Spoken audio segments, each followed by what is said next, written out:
Time now for your weekend business panel. Here's a look at some of the business stories that made headlines this week.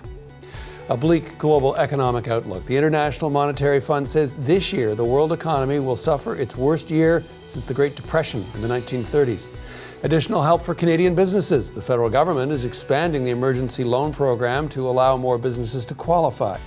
And there's assistance for commercial rent payments and rural businesses. Plus added flexibility to Canada's Emergency Response Benefit Plan. Seasonal workers who have recently run out of employment insurance can also apply for help. But will all these measures help get everyone the help they need? Let's have a lot to discuss and bring in Michael Hyatt is an entrepreneur and investor, and Jeannie Shim is a founder and president of the consultancy firm Housing Lab Toronto. All right, many announcements made this week from the federal government. This includes new aid for the energy sector in particular, under a lot of pressure from Jason Kenney and Andrew Scheer and others. $1.7 billion for abandoned oil wells. Let's have a listen to Natural Resources Minister Seamus O'Regan, what he had to say. The vast majority of workers in the oil and gas sector are in small and medium-sized businesses, whether it's contractors or drillers or producers, smaller operators, people who produce drill bits and safety gloves right across the country. So, a focus on them is a focus on workers and ensuring that these companies remain intact so that these workers have jobs to come back to. Of course, the price of oil, particularly Canadian oil, pretty much rock bottom, but this is aimed at getting those orphan and abandoned wells rehabilitated effectively. Michael, do you want to start us off? What do you think of the move? Look, I think it's the least we can do. I mean, we've left Alberta out in the cold for a very long time, and they've been hit by so many problems. If you dial back, you remember we didn't build the pipelines. They have a problem with ESG in general. There's a lot of social unrest about the idea of oil anyways, environmentally speaking. And then as this whole outbreak of the virus happened, at the same time, I don't think people realize the Saudis went into full attack mode on the oil industry by making it so they cut, and is trying to destroy low-cost providers such as fracking and et cetera. So they're full on and not making cuts and making it very difficult. And then the last problem the oil industry has right now is a massive demand cut. Normally, the planet has 100 million barrels a day requirement, and it's down 40 million barrels. So even if the Saudis cut right now, OPEC cuts, we're still left with a massive glut right now of oil. So sadly, things aren't getting better and won't get better for a long time.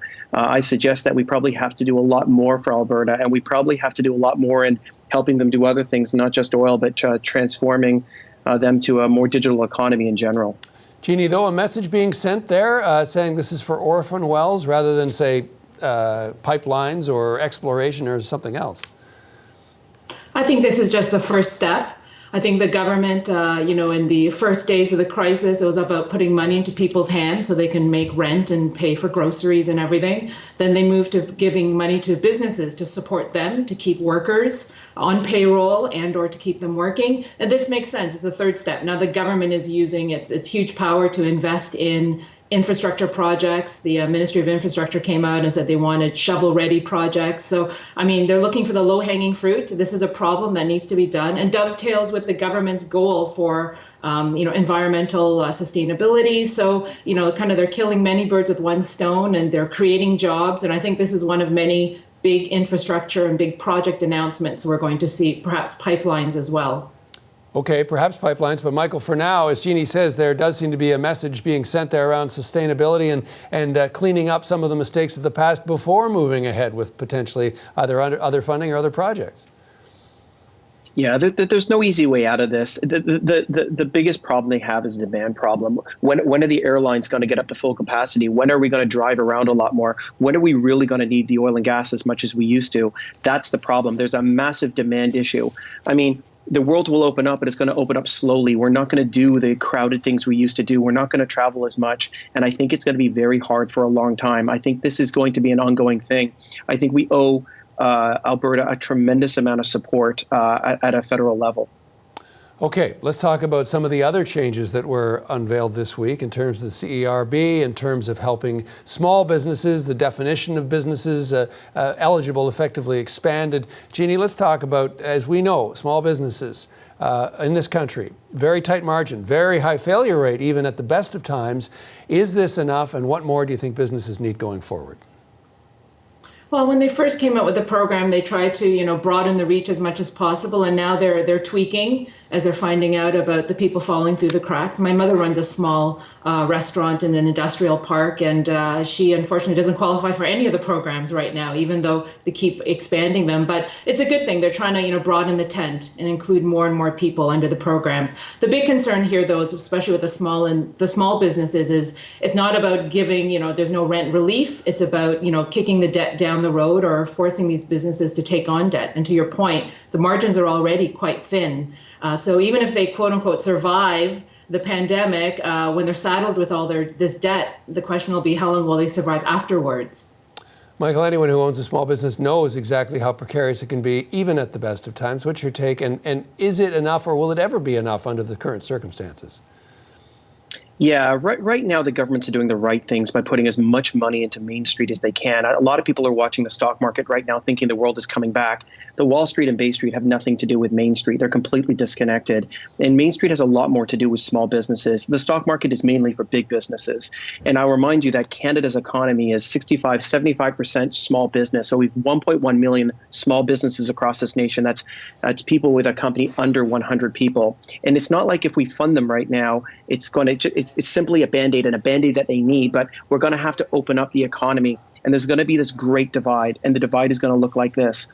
If you were able to make a digital transformation before this or during this, you're going to make it. If not, you're going to really, really struggle. What would have taken the next 5 or 7 or 10 years where the economy was normally going to a digital transformation is going to happen all within the next 12 months. There's going to be a divide, whether you're digital or not, whether you're a restaurant that was able to get your food out directly to consumers without going through an app or not, is going to be a life or death for many companies and many restaurants.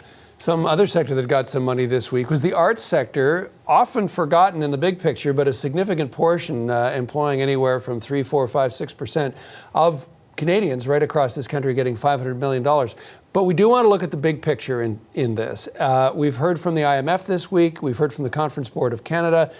Dire predictions make sense going forward in terms of a loss to GDP, loss, of course, negative growth of 3, 4, 5, 6, 7%, depending on the metrics you look at of this.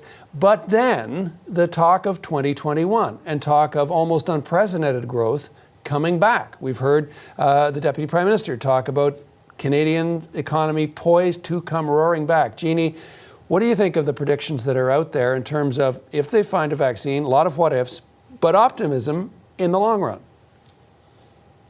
I mean, I think before the pandemic, our economy was moving along. So I think there is a reason for optimism. In terms of the forecast, what percentage is correct, nobody knows. I think the focus really now needs to be on reopening the economy and coming up with a plan, not just hurtling into it. And I think the faster we can get things reopened, the government can only backstop so much, can only subsidize so much, and can only create so many new jobs. But really, we need consumers back. And I think that there is probably about a third of the households were going into this were financially okay, and they probably will come roaring back. They're probably annoyed being stuck at home and can't wait to get back out there. But the question, I think it's a question of timing and testing. Testing seems to be, from what we've seen in other countries, the key to getting the economic engine started again. Yeah, from real estate to trade to overall growth, Michael, they talk about this long-term optimism. How optimistic are you?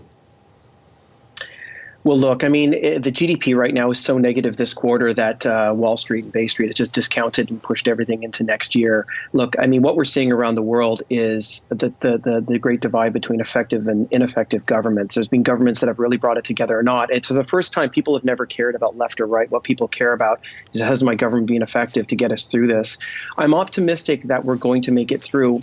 But I want to caution that it's going to be probably stubbornly high unemployment for a lot longer than people think. I think it's going to take a long time for our economy to open and then reabsorb all these jobs. For example, maybe you have a small business and you had 17 employees and you had to sadly lay them off. Are you going to bring all 17 back in September? Or are you going to start with 6, 7, or 8? I think it's going to take time to absorb it back. And I think the ones that have made the digital transformation are going to win.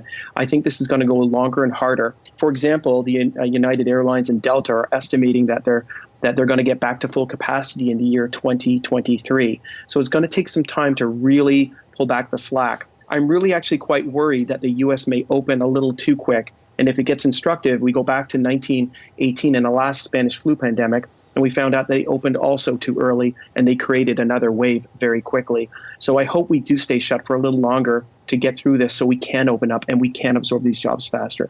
Guys, we just got about a minute left, but I do want to not let you go before I ask what you're watching for in the week ahead. Jeannie?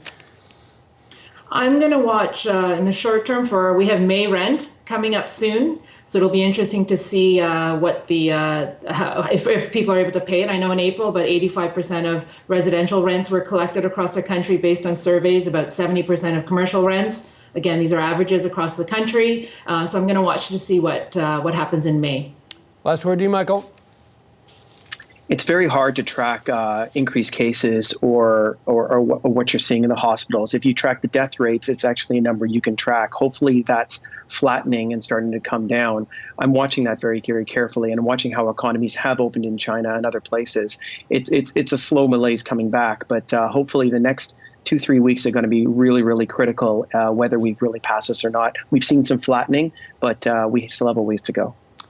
Very thoughtful as always, guys. Thank you so much for helping us understand. It was a story that requires so much understanding to get a hold on. That wraps up another week for Business News. Thanks for joining us on the Weekend Business Panel. Michael Hyatt, an entrepreneur and investor. Jeannie Shim, founder and president of the consultancy firm Housing Lab Toronto. Thank you, guys. Remember, you can watch the Weekend Business Panel every Saturday, 10 a.m. Eastern, right here on CBC News Network.